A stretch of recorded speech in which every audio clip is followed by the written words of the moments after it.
Jay Brooks in the Morning Rush. Show is just great. I like what they talk about. Oh, a terrific show. I listen to their show every morning. 98.7 Kiss Country.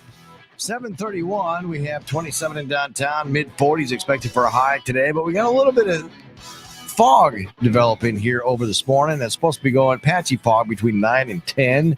And there's some widespread dense freezing fog, mainly, of course, for the next half hour. I don't think it necessarily is going to stop right at 8 o'clock, like the coronavirus has done at 10 p.m. at night. But otherwise, high of mid-40s. and we like to talk to this guy throughout the summer to get road construction updates. But this time of the year, we thought, well, let's just continue to do this because a lot of people seem to like listening to you, Pete. And that's good to know. Good to know. Yeah, right, yeah. And watch it. By the way, we're on our 98.7 Kiss Country YouTube page. So you can go there and make a comment if you'd like to or whatever, and ask Pete a question if you got something that you like to, maybe I don't ask the question or the right questions, and you go, hey, we got to ask him a good question here and get the good answer from Pete. But a little interesting morning this morning. Not bad in downtown area with a lot of buildings, but I bet out in the countryside, Pete, it's probably foggy, pretty foggy out there. Have you heard from any of your drivers? I have not talked to anybody yet this morning, but from what I've been seeing and just hearing a little bit, you're right. It sounds like it can be pretty dense in some areas. So get those headlights on, put them on low beam, take it slow, give yourself a little extra time. You mentioned the freezing fog. If there's fog, there's moisture in the air. And if there's moisture in the air, some of those, there could be icy spots. So just be aware of that, especially on bridges and overpasses. So again, we don't have snow yet, but it doesn't mean there can't be ice out there. So be aware of that. Right. Well, I know I got a couple of text messages this morning and even a Facebook message about 12th Street here. The bridge is really slippery is what I can air. Yeah. But and my truck even got earlier this morning. I got a little squirrely in the truck. I'm going, whoa! I didn't realize, because they call it black ice where you can't see it and don't realize it. So it's also important too not to use your cruise control in these situations as well. Yep, that is correct. And like I said, if there's fog out, there's moisture in the air, and if the temperatures are below freezing, that means that moisture can freeze. So just another thing to be aware of in the winter. Again, we've actually been very lucky so far with the lack of snow, but doesn't mean you can't have winter driving conditions to be aware of. So maybe just a little warm up for when we do get the snow, give you a little bit of a quick morning test as far as your winter driving skills. Well, you got to do that, especially if there's no cars on the street, Pete. At least like in my neighborhood. I'll leave that up to you. People are getting these headlights flashing in their bedrooms. They go, what is that going on? Oh, there's Jay out there playing on his way to work. Yeah, it's one of those times, as long as it's just the headlights, the beams of the headlights in the bedroom and not the headlights themselves. Exactly. Catch a dry spot. Whoop. Yep, exactly. I'm only kidding, Chief Brinkley. Don't worry about there it. You go. I was waiting for that line. Or Sheriff Pals, if he, I live by a cop, so I go the opposite way. Gotcha. Yeah, don't do it because he parks in the street. Yeah. So what'd you do this morning? How'd you get to work this morning? Well, the truck got a little squirrely and hit a sheriff's car. Yeah. We do actually have a couple of projects where people are still out working a little bit. We're down by the Rockwell bridges where we're still working on some dormant seating for over the winter and some erosion control. So there's a shoulder closure. Again, it's not on the road itself, but just be aware. And then starting tomorrow, we're going to be putting up a couple new signs along interstate in Franklin, Cerro Gordo, and Worth County. I believe there's 4 locations throughout that whole stretch. And again, there'll just be some work going on either in the ditches or maybe a shoulder closure. But again, nothing you really need to worry about as far as traffic flow, but just need to be aware of that there could be some work going on off the roadway. Right. Hey, I got a question too for you. Speaking of the interstates, when it does get bad, or if it does get bad, I know they've got gates on the on and off ramps. Correct. What determines whether or not you're going to be shutting those, or because people that might be traveling, if they are, Sure. If somebody takes off for the holidays, I know we're all supposed to stay home, but if they do take off, what is the protocol or whatever for the shutting those gates?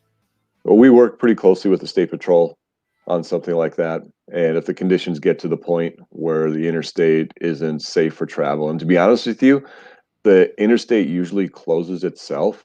And what I mean by that is if we start getting vehicles out there who are getting stuck, or vehicles who are in the ditch and we can't get to them, or it would be unsafe for us to get to them, we'll start closing the interstate. Yeah, we don't like to do that. Obviously, we will do it if it's in the best interest of the safety of the traveling public. But again, it's one of those things where the conditions and I guess what's happening out there with drivers are really the bottom line as far as what closes the interstate. So let me ask you this. I'm just thinking, if I'm a traveler and I'm going down the interstate, I shouldn't be on the road anyway because it's so bad out. But then all of a sudden you go, man, you know what? We got to pull off. How do you get off of the interstate if the gates are closed? Is there a way to do that? There are routes where there are the signs, the overhead signs will let you know where you can exit. And it might be to the point where you're not be able to exit where, you were hoping to. And if it gets that bad, maybe you can pull out off on an exit ramp. Hopefully you've got that winter survival kit that everybody should have in their vehicle right now. And, you end up, it's not the best case, but if you end up spending the night in your vehicle, you've got the stuff to help keep you safe. Hopefully you got a cell phone. There's a lot of different variables that go into it, depending on where you are, depending on the conditions. And, if you have to pull off on a ramp, you have to pull off on a ramp, but the overhead signs will direct you as to, when we close it here, a lot of times people are directed off at Clear Lake. A lot of times they're directed off in the Ames area. A lot of time they're directed off, in the bigger cities. We're not going to send people off on a small county road where there's nowhere for them to go. We're not going to let, because that just makes a situation even more dangerous. So there's a lot of different variables that play into it. Yeah, last thing you want to be is a ground or a back road in a snowstorm. Exactly. Yep, that's not going to do you any good whatsoever. Yeah. So when people do pull off the road, they should don't stay on the road, get onto the shoulder, because those are usually pretty wide enough where like a semi even pulls over once in a while. Correct. Yeah, interstate has very wide shoulders. You can get off the highway, use your flashers, and I guess hunker down. Hopefully the weather clears, and as soon as it's even considered safe, we are out there with the plows again, getting everything out there. We get towing companies out if needed to get the vehicles off the road so we can safely open the road again. See, I hope we're having this conversation, and that means we're not going to get anything. That would be really nice. Wouldn't it though? I mean, instead of not talking about it, and then all of a sudden we're going, oh my goodness, what, we got to, panic of, we got to do this and we got to do that and everything else. But people should know that they do a fantastic job, whether it's a city, state, or city, state, or county. There we go. County. Yep, there you go. It ain't federal. Here to help. Yeah, but out there doing that, and again, make sure you download that 511ia.org. You can go to that website and also the mobile app as well, and check out because I used to do that when I had a 40-minute commute. I'd check all of that out, and I was in contact with I'm sure not everybody does this or can do this, but talking to TV stations and myself, or I've got law enforcement that was Jay, stay home. Yeah, exactly. We don't want to pull you out of the ditch. Okay, so Correct. just stay home, because they knew that I could do it from home. But yeah, so it's important to, and I'd look at the 511 app as well, just to double check and see, because sometimes you look at that and you go, wow, it doesn't look that bad. But when you get out there, because I've had that same situation happen where I've looked at the cameras on the plows, which you have on all of those that are out on the roadways. And then I go, well, that ain't that bad. I'll give it a try. And then you get out there and there's no way to turn around to get back home, because you're going, well, I started this venture. I might as well keep going, because there's no way to turn around. It's not safe to turn around. Those cameras are a great guide. Don't get me wrong, but we all know how quick the conditions can change. All of a sudden the winds increase, it starts snowing a little bit heavier. So like I said, they are a great guide. They're going to give you a good idea of what's going on, but you've still got to be aware that things change. The weather conditions change really quickly in the Midwest, and we should all know that by now. Right. It's always, if you're going from Mason City towards Garner, and I know this from driving so many years, Pete, is when you're going home in the afternoon, you go, man, it doesn't look too bad. It's a little visibility is kind of bad here in Mason City. You get to Clear Lake by the airport, and then all of a sudden you're going, well, okay, it's getting a little heavier, and you know that dreaded drive between Garner and Ventura is the worst because it's all wide open country, and the visibility just goes from like a little to nothing at that point. Yep. Yeah, you get those wind tunnels. You get those spots that are definitely wide open, and they definitely you can tell where they are because you hit a white wall. It's kind of like my dad would always say when we grew up in North Dakota that only thing between us and the Canadian border was a barbed wire fence, and that didn't stop much wind. No, it doesn't.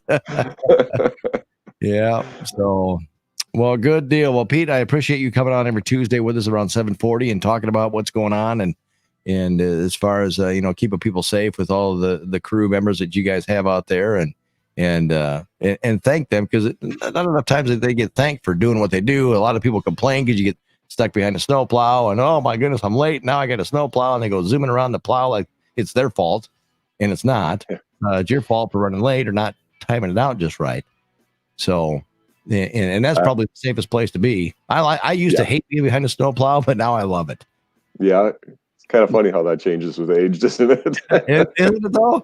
Yeah, when I was a kid, I'm going, come on, get out of my way. Right. Like, dude, just keep going the same way I'm going because I'm just here for a cruise. Exactly. No, I appreciate that, and I will definitely pass it along because they're on call right now until spring. Any hour of the day, any hour of the night, they're on call and need to be ready to go. So we appreciate it, and I will definitely pass it along. Well, good. And I think a few of them even listen to the show every now and then. Why, I don't know, but they do. Yeah. Well, hopefully they do. Hopefully they heard. with stuff like what came in last night and this morning, I mean, did they go out and put anything on the roadways or not? Again, I haven't checked. I just glanced at the app while we were talking, and I did see a few snowplow cameras out. So I'm guessing that they are out probably putting some brine down in some of the areas where they have to deal with freezing fog and things like that. So yeah, if there's any chance that there's going to be ice forming and there's something we can do to make it a little bit better, they will be out. Well, sounds good. Well, Pete, like I said, as always, it's great to talk to you and get the lowdown on what's happening out there in the Iowa roadways here in North Iowa and southern Minnesota. Of course, you don't take care of MnDOT does all their stuff. Correct. And I think there's a few MnDOT people that listen to the show too. Again, I don't know why, but they do. Their choice. Yeah, exactly. Yeah. The radio's broke now. I can't turn the channel. So it's stuck Exactly. We don't have it in the budget. Of course you do now, though, because you haven't been out that much this year. So far, so good. Exactly, right? They gotta love that, though, don't they? Yeah, it's nice. Like I said before, there's always things that you can get done. And, sometimes it's getting more snow fence out. Sometimes it's doing extra maintenance around the shop or, it's just all kinds of different things. And when you get this time, it really makes you feel just that much better going into the winter season. So hopefully we don't pay for it in March, but we'll see. Yeah, I know, right? Right now, you're sitting around having a couple extra coffee break. That's all. Yeah. I'm kidding, fellas. I'm kidding. All of a sudden, they're not listening anymore. Exactly. Yeah. There's that one that the radio's still broke and still stuck on the channel. Yeah. Well, Pete, have yourself a wonderful week, and we'll talk to you again next week. All right. All right. Sounds good. Thanks, Jay.